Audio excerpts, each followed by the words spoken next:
premiers qui viennent nous rejoindre. On va accueillir ensemble Guillaume Avrin, Félicien Vallée et Thibaut de Tersan. Applaudissez-les tous les trois, s'il vous plaît. Allez-y, je vous en prie, messieurs. Bienvenue à tous les trois. Merci de vous installer. On avait envie de planter le décor avec vous sur le côté le plus fun, bien sûr, de l'intelligence artificielle, c'est le réglementaire.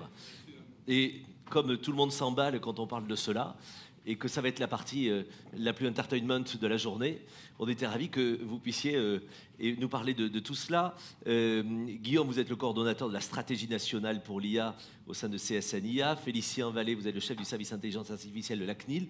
Et je commence avec vous, Thibaut de Tersan, vous êtes le vice-président de Nucleum. Vous êtes aussi DGA et secrétaire général de Dassault Systèmes. Plantez-moi le contexte. Aujourd'hui, ce point réglementaire sur la stratégie nationale pour l'intelligence artificielle. Aujourd'hui, qu'est-ce que je veux savoir? On en est où? Est-ce qu'on est dans un flou terrible? Est-ce que les choses avancent bien? Racontez-nous. Bonjour à tous. Effectivement, on commence très fort cette matinée. Oui. D'abord, ce que je voudrais dire, c'est que je pense que tous les éditeurs de logiciels sont tout à fait conscients qu'il y a besoin de réglementer l'IA. Personne n'est contre. Personne n'est contre sur le principe.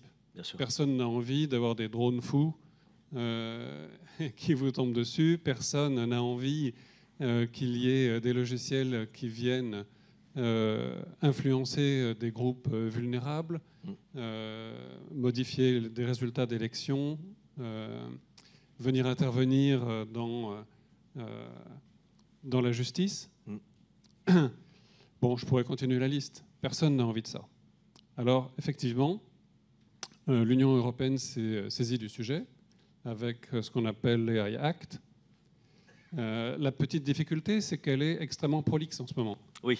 En matière réglementaire, hein, le DMA, le DSA, le Data Act et l'AI Act. Donc, je dirais que de la prolixité, peut-être que ce règlement européen souffre un peu. Et il commence par en souffrir au niveau de la définition. Et alors là, on a plein de cerveaux d'acier dans la salle qui pourront peut-être aider. Mais aujourd'hui, il y a plusieurs définitions dans les AI Act. Il y a celle du Conseil, il y a celle de la Commission, il y a celle du Parlement. Le Parlement semble adopter une définition de l'OCDE et il cherche à avoir une définition la plus vaste possible, c'est-à-dire qu'une définition qui ne soit pas liée à des technologies. Oui. Voilà. Donc le résultat de ça, c'est qu'en réalité, tout algorithme qui fait des recommandations, c'est de l'IA. C'est très vaste. Donc c'est très vaste. C'est très vaste. Un logiciel qui permet de faire du fraisage 5 axes fait des recommandations. Est-ce que c'est de l'IA? Pas du tout. Et je pourrais continuer ma liste, évidemment, hein, de tout un tas d'algorithmes qu'on utilise tous les jours et qui sont placés effectivement, éventuellement dans des machines et qui sont bien utiles et qui ne sont pas de l'IA. Donc il y a un problème de définition qui est le problème racine en fait de ce texte. Et on pourrait proposer effectivement une amélioration de la définition et je pense qu'on ne peut pas faire l'économie de se référer à une technique qui soit au moins une technique d'apprentissage par les données, à laquelle il n'est pas fait référence aujourd'hui dans la définition actuelle. Pourquoi est-ce que ça pose un problème? Ça pose un problème en particulier parce qu'ensuite, il y a une approche qui n'est pas mauvaise d'ailleurs, qui est de réglementer par niveau de risque. Alors il y a les IA interdites, il y a les IA à haut risque. Alors les IA interdites, je pense que tout le monde est d'accord sur les domaines d'interdiction. C'est un peu plus ou moins ceux que je mentionnais au début de mon propos, qui ne durera pas plus de 3 quarts d'heure, soyez rassurés. Ça nous rassure.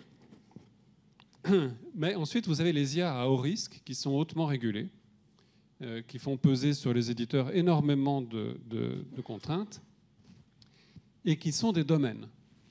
Donc, dès que vous avez quelque chose dans une machine, quelque chose dans une automobile, quelque chose dans un dispositif de santé, c'est de l'IA à haut risque. Et la liste est plus longue. Et donc, en fait, tous ces algorithmes assez génériques qu'on utilise aujourd'hui tous les jours, dont je vous parlais, qui rentrent finalement dans la définition de l'OCDE de l'IA, eh bien, ils sont applicables. Et donc, on a un spectre considérable, en fait, de ce qui doit être régulé en matière d'IA. Alors, on va aller un peu plus loin, évidemment, là-dessus sur beaucoup de sujets. Je voudrais d'abord demander le regard de vos collègues à côté, Guillaume et Félicien. On est du côté des éditeurs, on est dans le flou artistique, en fait, sur cette question de définition. Est-ce que vous êtes plus calé, vous avez anticipé ces choses-là? Qu'est-ce que vous répondez à cette question quand on vous la pose? Est-ce que vous savez mieux définir? Est-ce que vous voyez les mêmes contours ou est-ce que vous avez une vision totalement différente, Félicien? Oui, je commence et puis je pense que tu pourras compléter, bien évidemment. Félicien de la CNIL. Oui, tout à fait. Alors, nous, on se pose également des questions assez similaires à celles qui viennent d'être évoquées, effectivement, parce que c'est quoi les contours précis du texte? Nous, à la CNIL, donc on n'est pas exactement dans la même position que les acteurs sur lesquels le texte va trouver à s'appliquer, mais pour autant, ça nous intéresse bien évidemment, parce que il va falloir l'appliquer, ce texte, il va falloir le comprendre, il va falloir l'interpréter. Et donc, de ce point de vue-là, effectivement, les contours de ce sur quoi il trouve à s'appliquer, de quelle manière précisément, il faut aussi qu'on le regarde. Donc, l'impression qu'on en a, en tout cas, c'est que bien évidemment, on est tous d'accord. L'enjeu principal, c'est sur les techniques d'apprentissage automatique, nombreuses et variées, et que c'est vraisemblablement ce qu'on cherche à capturer principalement.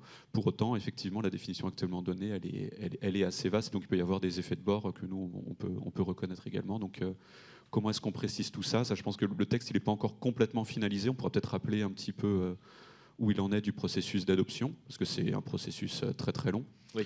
Mais voilà, donc il faudra voir aussi ce qu'on a à la fin et effectivement si on est satisfait ou pas de ce qu'on définit. Guillaume, votre regard là-dessus, avant de parler du processus d'adoption, ça fonctionne? Ouais, plutôt en phase avec ce qu'a dit Félicien. On peut rappeler cette notion d'effet IA. Généralement, on parle d'automatisation de tâches, et tant qu'on n'a pas résolu l'automatisation d'une certaine tâche, on considère que c'est de l'IA. Et à partir du moment où cette tâche devient résolue, triviale, comme le calcul avec une calculatrice par exemple, finalement personne aujourd'hui ne dirait qu'une calculatrice c'est un système intelligent. Donc cet effet IA fait qu'en fait la frontière de ce qui rentre dans l'intelligence artificielle et ce qui n'est pas dans l'IA en fait évolue au cours du temps. Ce qui n'est pas super pour les évaluations de conformité réglementaire. À l'inverse, je trouve que l'approche initiale de la Commission européenne, qui était une approche sûreté de fonctionnement, et donc de faire une analyse de la fonction qui était automatisée par un algorithme, finalement, c'était peut-être la bonne approche. C'est-à-dire que quel que soit ce qu'il y a sous le capot, on s'intéresse à des fonctionnalités qui sont automatisées. Et donc l'annexe 2 précise les réglementations déjà existantes au niveau européen qui doivent couvrir ces nouvelles exigences associées à l'IA. L'annexe 3 précise les nouveaux domaines d'application de cette réglementation sur l'intelligence artificielle à haut risque. Il s'avère que si on prend le cas très particulier des dispositifs médicaux, ce qui détermine la classe de risque d'un dispositif médical, finalement, c'est en fonction du danger qu'il peut y avoir en cas de défaillance du dispositif médical, qu'il y ait de l'IA ou qu'il n'y ait pas d'IA. Bien sûr. Donc finalement, de toute façon, c'était déjà le cas dans la réglementation européenne sur les dispositifs médicaux. Il fallait mettre en place une évaluation technique de performance, de robustesse, de résilience de ces systèmes intelligents. Et l'AI Act a essentiellement vocation à compléter ces exigences réglementaires qui étaient déjà en place avec des exigences qui sont spécifiques à différents types d'algorithmes, et en particulier ceux dits d'intelligence artificielle. Je pense qu'une question à laquelle il faut faire attention, par contre, c'est est-ce que, et c'est pas tellement dans l'AIA que ça va être ensuite dans les normes, on reviendra sur le sujet certainement, les normes qui ont vocation à donner aux développeurs de technologies d'IA une présomption de conformité par rapport à l'AIA Act.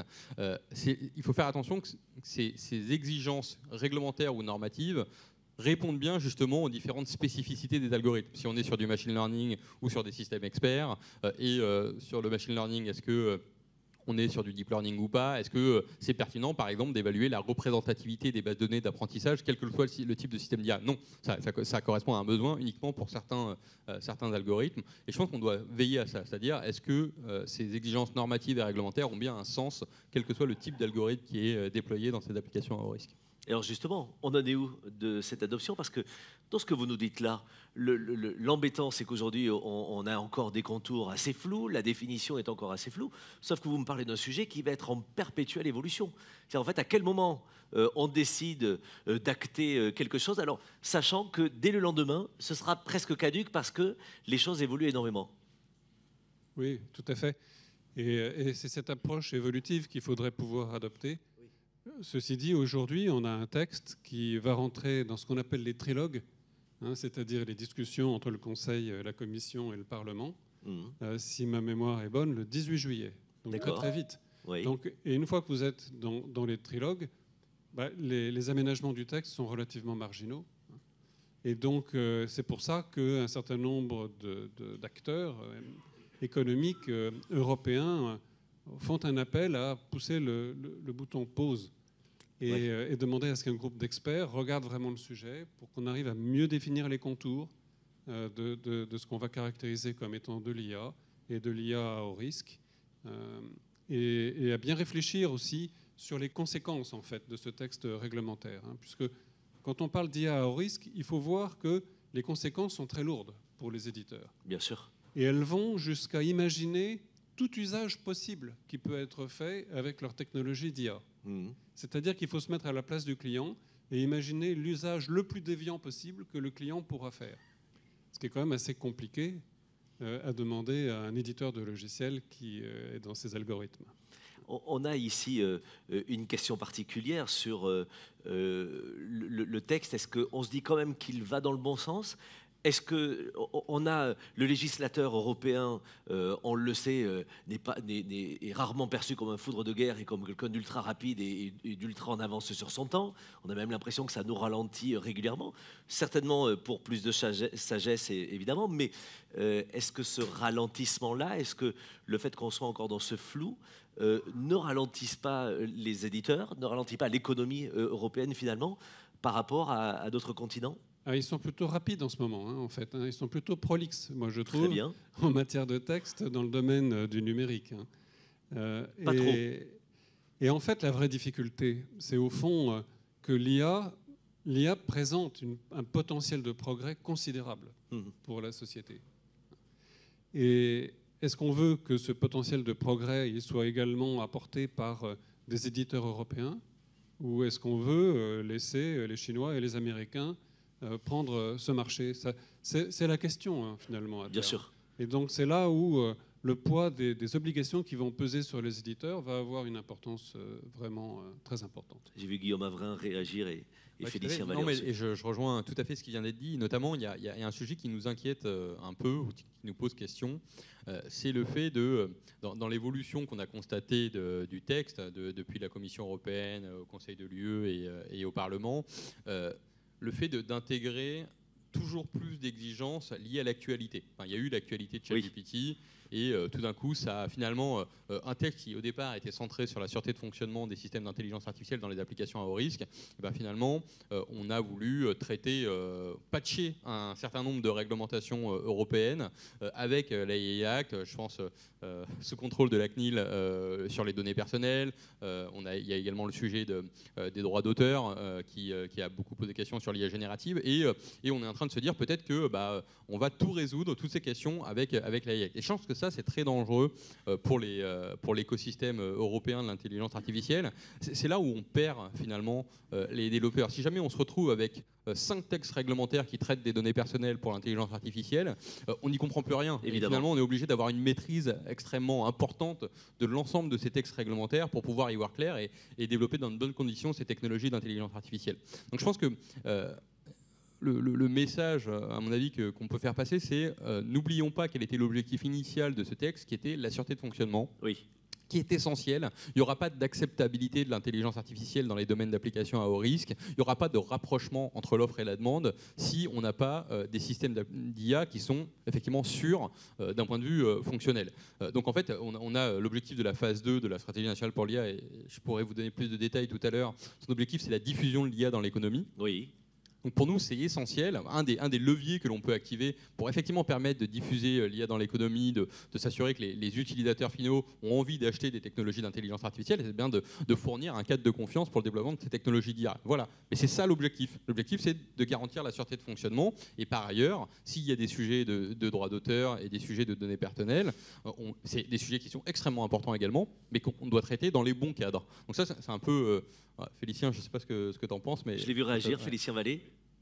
Oui, alors, c'est très intéressant. Là, moi, ça m'appelle deux réactions. Alors, la première sur effectivement le timing, le tempo de cette IA Act. Donc, effectivement, alors c'est lent suivant les standards de l'Europe, parce qu'il faut se rappeler que le premier texte a été déposé en juin 2021. Donc là, on est 2 ans après, c'est pas encore finalisé. Thierry Breton, il a dit voilà, l'entrée en vigueur, elle sera pas avant fin 2025, donc c'est pas tout de suite. Et en même temps, finalement, nulle part dans le monde, il y a de tels projets qui ont été lancés. Donc quelque part, là-dessus, l'Europe plutôt précurseur.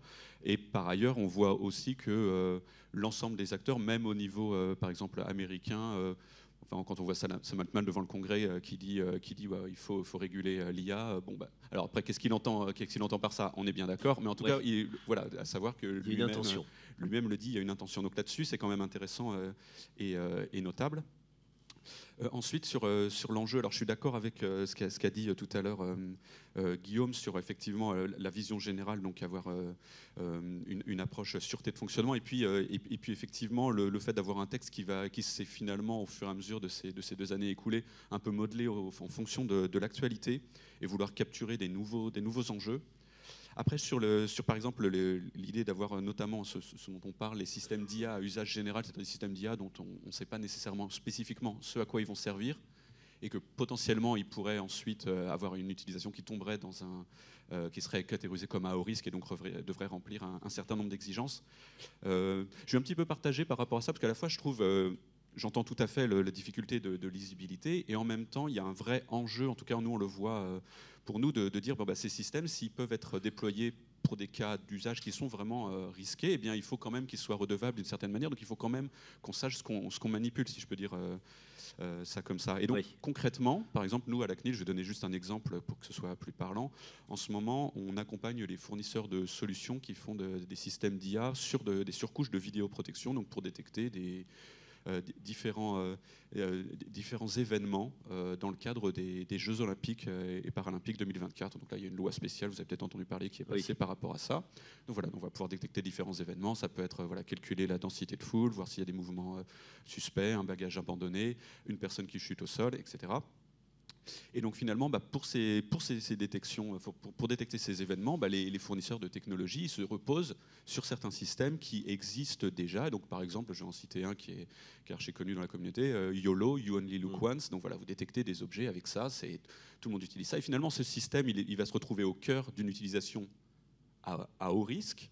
Et il faut quand même qu'on puisse savoir ce qu'on manipule, parce que finalement, sinon aussi le fournisseur qui se retrouve en bout de chaîne, qui va se retrouver à intégrer des systèmes d'IA à usage général qui peuvent être utilisés à ces fins-là, et puis également qui peuvent servir pour, je sais pas, un super classifieur de photos personnelles, qu'en sais-je. Eh bien, voilà, il faut qu'il puisse finalement qu'il y ait une chaîne de responsabilité qui puisse s'opérer. Donc voilà, pour moi, il y a une question c'est intéressant de capturer cet enjeu-là, mais il y a une question effectivement d'équilibre de qu'est-ce qu'on peut demander raisonnablement aux acteurs. Les acteurs, Thibault, qu'est-ce que vous vous dites entre vous? Parce qu'il y a l'enjeu économique, en fait, et on le disait avec Guillaume il y a un instant, il faut que ça puisse libérer en tout cas l'économie, vous laisser travailler finalement, mais vous avez l'autre enjeu de protection des citoyens, etc. Est-ce que finalement, cet entre-deux législatif qui est en attente vous met dans une position de on ne sait pas que faire donc on ne fait rien, ou tant qu'on ne sait pas, on fait, on avance et on verra bien plus tard? Vous en êtes où? On en est d'abord à essayer d'introduire un peu de bon sens dans le texte, en sachant que c'est très difficile quand un texte entre dans cette phase de trilogue d'arriver vraiment à avoir une influence réelle, mais enfin on va essayer, parce qu'on pense qu'effectivement il y a un certain nombre de domaines où on pourrait revenir à quelque chose de bon sens qui revienne finalement à l'objectif initial du texte, avec lequel on est totalement d'accord. Oui. C'est quand même ça le comble. On est vraiment d'accord. Et donc revenir à cette intention première du texte. C'est quoi exactement le bon sens pour vous? Alors le bon sens, c'est un certain nombre de choses. C'est ne pas nous demander d'imaginer l'usage le plus déviant possible avec un algorithme. C'est difficile de se mettre à la place d'un client. On ne sait jamais ce qu'un client peut faire avec un algorithme. C'est ce qu'on vous demande aujourd'hui d'avoir... C'est ce qu'on nous demande aujourd'hui pour tous les usages d'IA à haut risque. Et comme Et comme en réalité, l'IA à haut risque, elle n'est pas définie de manière technique, mais elle est définie par domaine, c'est très difficile. Oui. Ça embrasse énormément de technologies. La deuxième chose, c'est les jeux de données. En matière d'IA, c'est très important, les jeux de données. Et là, on a des petites contradictions entre le Data Act et puis l'IA Act, puisqu'il faut assurer une traçabilité de ces données. Et donc, ce n'est pas toujours très simple. Et là, de toute façon, on part avec un certain handicap, c'est qu'on sait où ils sont, hein, les énormes jeux de données aujourd'hui. Bien sûr. Donc, il faut arriver à les obtenir. Et puis, la documentation est un troisième souci. La documentation, aujourd'hui, ce qui est exigé dans l'AI Act va très loin. Et va suffisamment loin pour qu'en réalité, un éditeur de logiciel doive révéler pas mal de propriétés intellectuelles dans la documentation. Et je suis conscient qu'il faut qu'il y ait des autorités qui regardent si le logiciel d'IA fonctionne correctement. Je suis moins d'accord sur le fait qu'il y ait besoin d'une documentation ouverte sur ces logiciels d'IA. Et puis, il y a une problématique de coût. Tous les éditeurs d'IA ne sont pas des grandes entreprises avec des reins très solides. Et aujourd'hui, pour une IA qui est potentiellement à haut risque, le coût minimum de labellisation, il est de 300 000 €, d'après la Commission européenne elle-même, pour chaque logiciel. Une question à vous deux, justement, et Guillaume, je vous ai vu réagir. Vous l'avez bien entendu, non seulement on est ouvert à regarder ce qu'il faut faire, trouver le bon cadre, etc. En revanche, il y a le sujet de ne pas freiner l'innovation, de ne pas freiner les entreprises. C'est votre sujet, Guillaume ? Tout à fait, c'est notre priorité. Encore une fois, notre objectif, c'est de diffuser l'IA dans l'économie. Ce qui veut dire, bien sûr, être capable d'innover, d'avoir les systèmes les plus performants possibles et puis attractifs pour l'utilisateur final, les plus compétitifs par rapport à la concurrence internationale, et en même temps avoir ce cadre de confiance qui favorise le déploiement de ces technologies intelligentes. Donc c'est vraiment notre priorité, le fait de ne pas brider l'innovation, tout en établissant ce cadre de confiance. Et je pense que toute notre réflexion, le fait de se dire attention à ne pas tout mélanger, à ne pas rendre le process extrêmement compliqué pour les développeurs de technologies d'IA, ça va dans ce sens-là. Après, je rejoins aussi ce qui a été dit par Thibaut concernant le coût que ça représente, cette mise en conformité pour les entreprises. Et en fait, c'est là où il y a quand même quelque chose qui me semble extrêmement important, qui est, j'en parlais tout à l'heure, les normes harmonisées qui fournissent la présomption de conformité. Typiquement, il y a des exigences dans la IA Act de haut niveau en termes d'organisation des entreprises. Ce qui a été proposé pour obtenir la présomption de conformité par rapport à ces exigences, c'est une norme qui a été faite à l'ISO IEC JTC1 SC42, la Commission de normalisation internationale sur l'IA. C'est super clair, hein. Je voulais vous remercier vraiment parce que c'est le langage de tout le monde tous les jours. Merci pour cette clarté. Et avec une norme qui s'appelle la 42001, qui concerne les systèmes de management à mettre en place par ces entreprises qui veulent obtenir cette certification réglementaire, ce marquage CE. Et donc, c'est mettre en place un système de management pour une start-up, ça coûte extrêmement cher. Oui. C'est autant nos grands groupes industriels, on peut se dire, ou même bien sûr les acteurs internationaux, les big tech, etc., ont les moyens, ont déjà en fait des systèmes de management mis en place. Donc ça ne représente pas une barrière trop importante à franchir. Autant une start-up mettre en place et obtenir une certification sur des systèmes de management, c'est extrêmement compliqué. Donc on se rend compte que pour ne pas brider l'innovation tout en établissant ce cadre de confiance, en s'assurant que les évaluations de conformité qui seront mises en place correspondront bien aux intérêts de l'écosystème national et européen, il faut absolument que nos entreprises participent à l'établissement de ces normes qui ont vocation à être harmonisées pour ces évaluations de conformité à l'AI Act. Oui. C'est la seule manière de s'assurer qu'on atteindra l'objectif sans que ça coûte une fortune, ou en tout cas sans que ça soit lié à des process d'évaluation de conformité qui sont contradictoires avec les intérêts nationaux et européens. Et on voit les enjeux pour les entreprises. Numéum se positionne bien évidemment dans ces réflexions, mais vous l'entendez, Félicien Vallée, vous qui travaillez sur l'audit et le contrôle des systèmes d'IA, le sujet qu'on aborde là, c'est comment faire pour ne pas freiner, et où je reprends le mot brider de Guillaume, mais pour ne pas freiner ou brider l'innovation. Oui, tout à fait. Alors, déjà, je vais juste rappeler un tout petit peu. Donc, effectivement, nous, à la CNIL, on a choisi de se doter d'un service de l'IA que j'ai l'honneur Oui. de diriger, qui est vraiment, c'est ouais. tout nouveau, à vrai dire. Hein. Donc, voilà, Mm. donc, les recrutements sont en cours. Et donc voilà, donc, finalement, qui est une sorte de nouveauté parce on se focalise sur un objet technologique alors qu'on a plutôt une organisation, on va dire, sectorielle. Donc, Oui. secteur dédié à la santé, secteur dédié aux affaires régaliennes, aux affaires économiques, etc. Mm. Donc, il y a ça. Et nous, en tant que régulateurs, donc là, nous, la CNIL, vraiment, c'est l'application du RGPD, c'est notre texte de référence. Bien sûr. On essaie de se structurer au maximum pour justement pas avoir que ce rôle uniquement enfin en tout cas d'appréhender que ce rôle uniquement de régulateur, enfin celui qui a le bâton, c'est-à-dire qui va un petit peu taper sur les doigts des acteurs qui se conformeraient pas à la réglementation, mais bien évidemment également, et ça c'est quelque chose qu'on fait de plus en plus, qu'on a toujours fait, qu'on fait de plus en plus, qui est dans les missions de la CNIL, d'accompagner les acteurs. Donc pour ça, on a des dispositifs innovants qu'on a lancés pour certains depuis 2-3 ans, un autre aujourd'hui. Donc je vais juste donner 2 exemples. On a un dispositif qui s'appelle Bac à sable, donc qui est pour et c'est qui sont ouverts sur des thématiques. Donc la première année c'était données personnelles et santé. La suivante, c'était données personnelles et éducation. Cette année, donc ça n'a pas été lancé encore officiellement, mais la présidente en a parlé lors de la remise du rapport annuel, ça va être l'IA dans le service public. Et donc dans ces cas-là, on va sélectionner des projets candidats pour les accompagner, pour justement les aider à développer leurs projets, et cela conformément à la réglementation, au RGPD. Et puis parallèlement à ça, on a un autre instrument qu'on vient d'inaugurer, c'est vraiment tout nouveau, c'est ce qu'on appelle l'accompagnement renforcé. Donc là, c'est pas par rapport à un projet, par rapport au bac à sable que j'ai évoqué juste avant, mais cette fois-ci, c'est centré sur un acteur, et quelque part, on va regarder une sorte de vision un petit peu 360 de comment ils se conforment au RGPD. Donc il y a 3 entreprises qui ont été sélectionnées, et en particulier l'une d'entre elles, c'est un acteur majeur de l'IA, c'est la société franco-américaine Hugging Face, donc qui est une plateforme communautaire ouverte qui participe énormément à la diffusion de modèles, de jeux de données. Donc il y a plein de questions pour la protection des données qui se posent, et nous, c'est une façon de les aider, et puis en même temps, ça nous aide aussi à avoir une main, comprendre ce qui se passe, comprendre les enjeux, les questions des acteurs, et puis élaborer des lignes qu'on appelle doctrinales dans notre jargon, c'est-à-dire comment est-ce qu'on peut bien faire les choses. Bien sûr. Bac à sable, c'est l'exemple type qu'il vaut mieux garder l'anglicisme parce qu'en français, ça fait ridicule. Mais on en reparlera, ne vous inquiétez pas. Juste un petit mot pour vous, pour rester sérieux quand même, Thibaut. Est-ce que ça vous semble aller dans le bon sens, ce que l'on est en train de se dire là sur les évolutions ?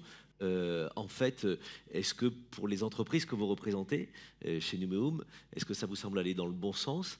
Est-ce qu'ils sont bien positionnés ? Est-ce que ça vous conforte, ou est-ce que vous aimeriez qu'ils élargissent soit le cadre, soit aillent un peu plus concrètement de votre côté ? Racontez-nous. Ah non, mais moi, quand j'écoute mes voisins, je ne peux qu'être d'accord avec ce qu'ils disent. Oui. Mais j'aimerais dans ce cas-là qu'ils prennent un petit 2 pièces à Bruxelles et qu'ils nous aident. Parce que c'est un règlement qui va être élaboré à Bruxelles, et donc c'est là où vraiment ça se passe, et qu'il faut faire attention. Parce que là, en réalité, aujourd'hui, enfin, je ne sais pas si je l'ai bien traduit, mais l'inquiétude est très profonde, hein, oui. Sur notre capacité à innover en matière d'IA en Europe, si le texte est adopté comme on le voit aujourd'hui, dans l'état actuel. Est-ce que cette inquiétude reflète en fait le manque d'ambition, par exemple, de l'UE ? Est-ce que vous avez l'impression que cette inquiétude, c'est nous ne sommes pas assez courageux ? C'est quoi en fait l'inquiétude précisément ? Je pense, d'abord, il y a une inquiétude qui est légitime, on en parlait tout au début, d'accord ? Et donc, en réalité, c'est la vraie question, c'est qu'est-ce que l'IA ? Ouais. Et croyez-moi, il n'est pas si facile de répondre à cette question d'une manière permanente. Et donc, il faut reconnaître que c'est un texte qui devrait être évolutif, je pense. Et là, je pense que l'ambition du texte, c'est d'être parfaitement générique. Bien sûr. Et c'est là où on a une vraie difficulté, à mon avis. Vous l'entendez ? Vous pourriez peser là-dessus, ou finalement on est trop petit parce que vous n'avez pas encore votre 2 pièces à Bruxelles ? Non, Non, bien sûr, la France porte des positions au niveau européen, des positions qui sont concertées, qui font consensus et qui font l'objet de discussions avec l'ensemble de l'écosystème. Donc, bien sûr, on a participé et on continuera de participer à ces discussions dans le cadre des trilogues pour converger vers la meilleure version du texte possible. Encore une fois, moi, je me répète un peu, mais je pense que le sujet de l'IA, finalement, on le sait, l'IA, c'est aussi un terme marketing. C'est peut-être la raison pour laquelle c'est celui qui a été retenu comme titre du règlement. Mais c'est surtout une question de fonctionnalité automatisée. Bien sûr.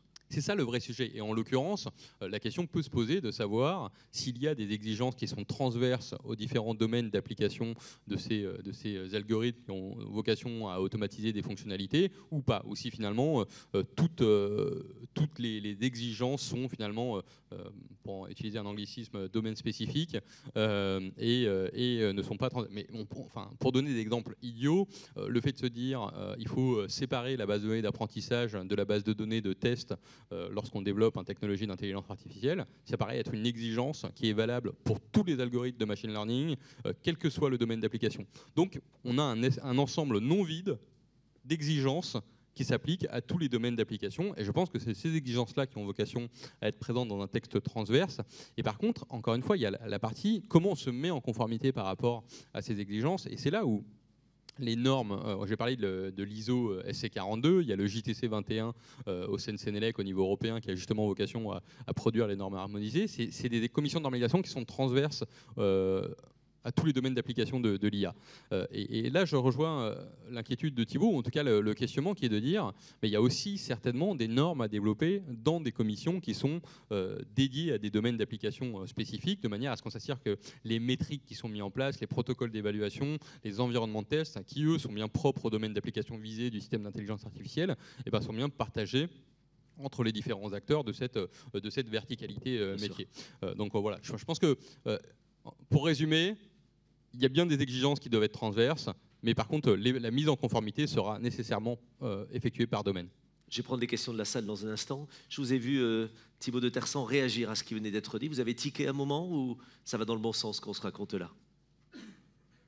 Non, ça va dans le bon sens dans la mesure où on se souvient que ce qu'on cherche à traiter, c'est le risque. Oui. Et au fond, c'est le risque de perte de contrôle, d'une certaine manière. Et donc, il ne faut pas... Si on veut vraiment se focaliser sur le risque de perte de contrôle, il faut éviter de traiter le sujet d'une manière qui est trop générale, et où finalement on va devoir s'intéresser à des algorithmes qui sont parfaitement prédictifs et qui font des recommandations, donc qui tombent aujourd'hui sous le coup de l'AI Act, mais qui ne présentent en réalité aucun risque de perte de contrôle parce qu'ils ne sont pas évolutifs. Il y a un enjeu sur les délais. Comment la CNIL a prévu de maintenir les délais, de tenir les délais? Alors les délais, alors nous on n'a pas...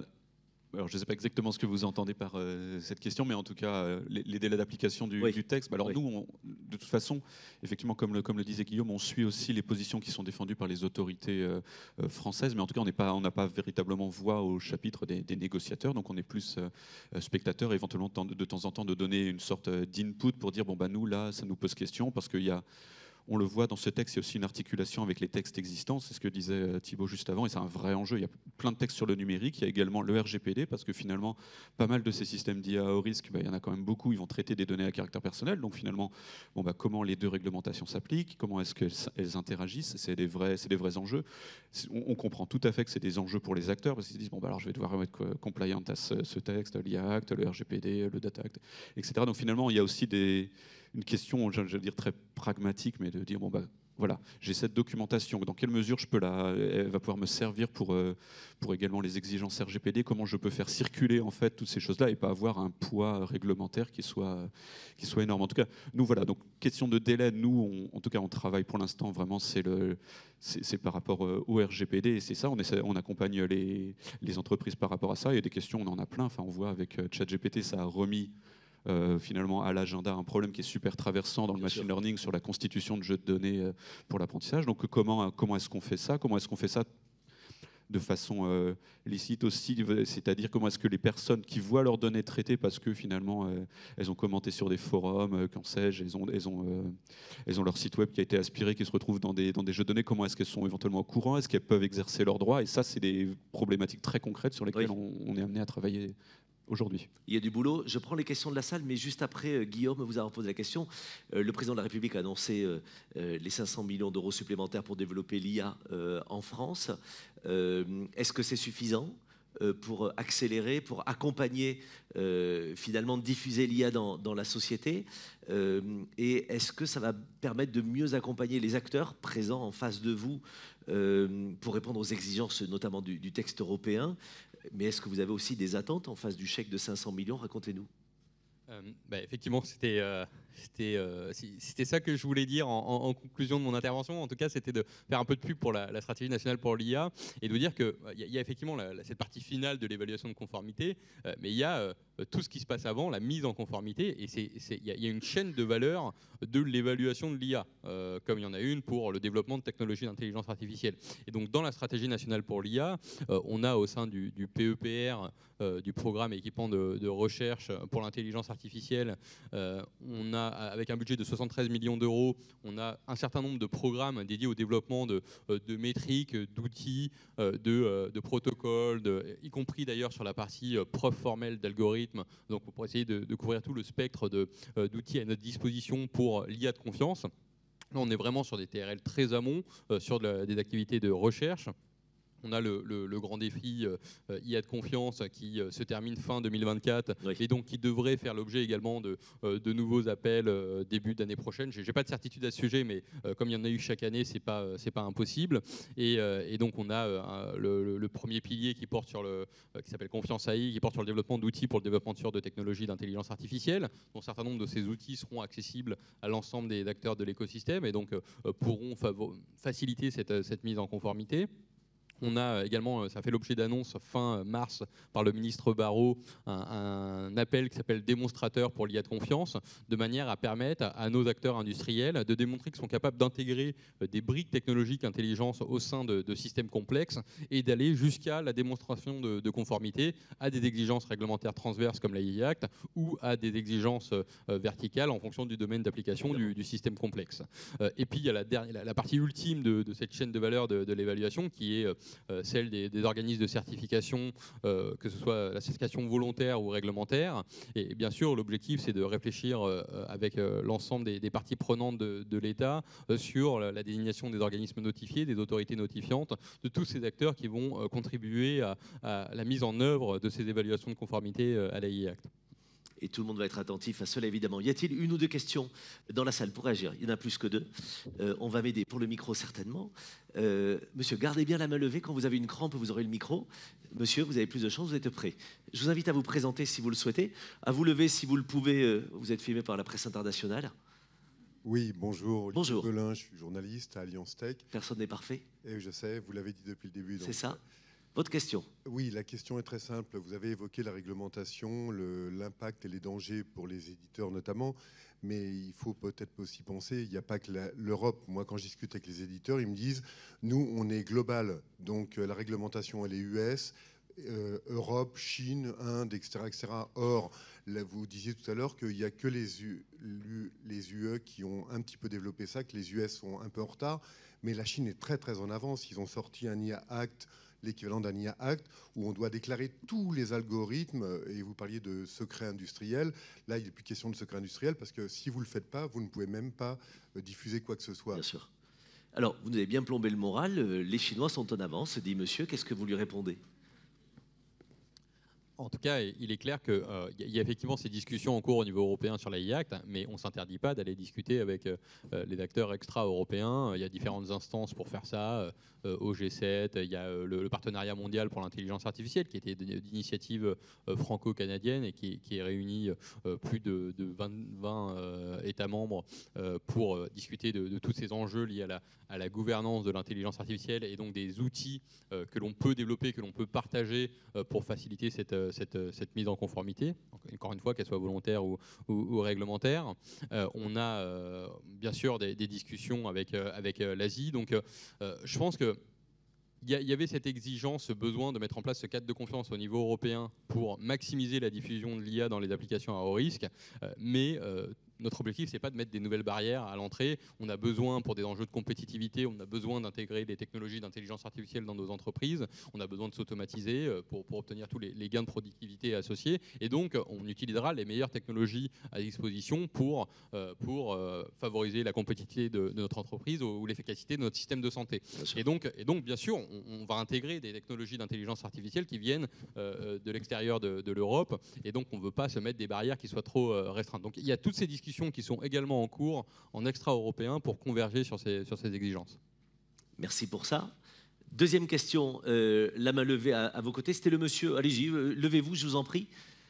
Oui, je vous invite à vous lever, pardon. Je ne sais pas, celui qui a le micro. Alors, comme vous êtes deux, c'est une question en 12 secondes chacun, on y arrivera. Bonjour. Bonjour à tous. Je suis le lieutenant-colonel Gigant Daniel, mon colonel. Chef de la division transformation numérique à l'état-major de l'armée de l'air et de l'espace. On a beaucoup parlé d'IA avec une forme de déterminisme et lié à une notion d'automatisation. Moi, je voudrais parler aussi des IA qui ne sont pas forcément déterministes avec une notion d'autonomisation. Et là, on est sur des IA dans le domaine militaire qui sont des IA très applicables à des environnements complexes dynamiques et qui créent des questions de type interprétabilité et explicabilité algorithmique qui créent des exigences fortes dans les textes réglementaires. Et la deuxième partie de ma question correspond aussi à une question de moyens. C'est bien de réglementer, mais l'approche culturelle des États-Unis, qui est très empirique, avec une fonction de risque qui est très forte, entraîne aussi des moyens très développés, notamment au niveau de stockage et de moyens de calcul. Pour donner un exemple très concret, aujourd'hui, si on rassemblait au niveau européen l'ensemble des moyens de calcul, ça ne représenterait qu'à peu près 12 à 15% des moyens de calcul qui permettent de faire tourner un GPT pendant 4 à 5 mois. Donc aujourd'hui, il y a aussi une obligation de moyens quand on veut développer l'IA. Et je pense que la réglementation ne doit pas freiner ça. Merci pour ce regard. Un regard et une réponse rapide, si vous voulez bien. Sur la première partie, je pense qu'il y a aussi cette question de sémantique, de définition. Pour moi, enfin, le déterminisme d'une intelligence artificielle, c'est essentiellement est-ce que si je mets plusieurs fois la même entrée au système d'IA, est-ce que j'ai la même sortie et en l'occurrence, je pense que la plupart de nos technologies d'intelligence artificielle sont déterministes, y compris ChatGPT, y compris enfin, la plupart des systèmes d'intelligence artificielle qui sont à disposition du grand public ou de nos entreprises. Donc voilà. Mais par contre, il y a effectivement tous ces aspects liés à l'interprétabilité, à l'explicabilité de ces technologies d'IA. Et il y a ce compromis à trouver entre est-ce que je souhaite maximiser le niveau de performance de mon algorithme de reconnaissance d'image, par exemple, et je vais plutôt me tourner vers des algorithmes de deep learning, ou est-ce que mon objectif, c'est de maximiser l'explicabilité de cette techno parce que j'ai besoin d'avoir l'humain dans la boucle pour réagir, interagir avec le système d'intelligence artificielle. Et dans ce cas-là, je vais mettre l'accent plutôt sur l'interprétabilité et l'explicabilité. Donc moi, je pense que ça dépend beaucoup du domaine d'application, de l'application visée par la technologie d'intelligence artificielle. Oui. Et désolé, ma réponse est longue. Sur la partie calcul, on parlait des annonces du président à Vivatech. Donc il y a eu 2 annonces qui ont été faites sur le calcul. À très court terme, une extension du supercalculateur Jean Zé sur le plateau de Saclay à 50 millions d'euros. Et on aura fin 2025, début 2026, la mise en œuvre d'un supercalculateur de classe Exascale au TGCC, au CEA. Et donc voilà, ça va être, on aura plus de 20 000 GPU H100, la dernière génération de NVIDIA, pour entraîner ces IA régénératives. Et on considère qu'a priori, ça répond aux besoins. On est bien sûr en train de réfléchir à la suite de ces investissements dans les capacités de calcul. Et l'idée, c'est de faire ça aussi en collaboration avec nos partenaires européens. Ma réponse est très longue, avec Leonardo en Italie. L'Allemagne, apparemment, on veut mettre en place un certain nombre d'exascales aussi sur son territoire, dont un dans le cadre de EuroHPC, une grosse initiative européenne sur le sujet. Donc voilà, l'idée, c'est de collaborer au niveau européen. Je me rassure toujours avec le nombre d'acronymes que vous avez dans votre phrase. Ce serait 3 fois plus long si on ne les utilisait pas. Merci pour ces acronymes, puisqu'on fait tout semblant de les comprendre depuis le début. Merci infiniment. La réponse est pratiquement complète.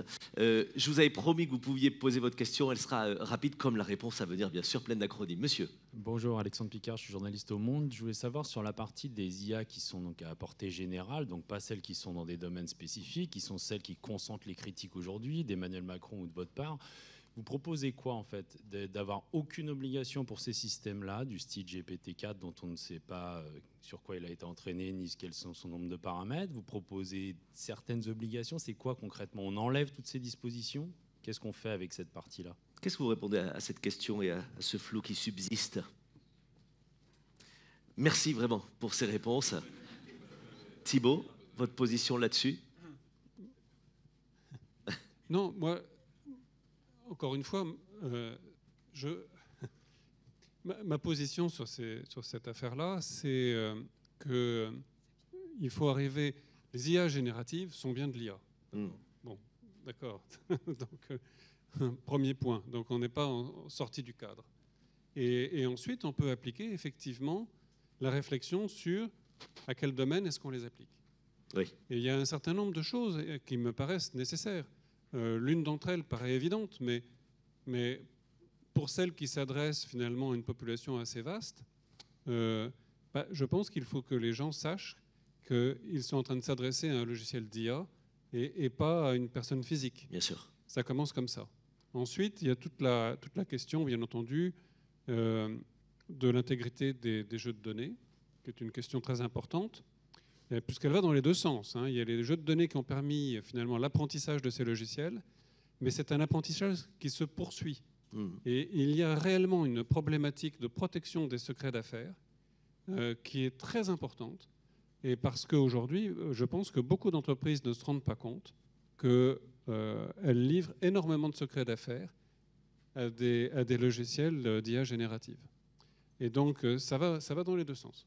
Donc, moi, je suis pas du tout opposé, et c'est la position de Numéum et de la plupart des éditeurs, pas du tout opposé à une réglementation dans ces différents domaines.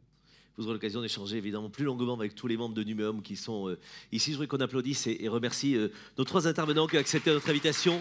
Guillaume, Félicien, Thibault, merci beaucoup à vous trois, on vous raccompagne. Je vous l'ai dit, aujourd'hui, on va gérer des frustrations parce que les sujets sont tellement denses et passionnants. On pourrait aller beaucoup, beaucoup plus loin, mais la journée sera faite aussi pour que vous puissiez échanger les uns avec les autres. J'ai le plaisir de vous présenter...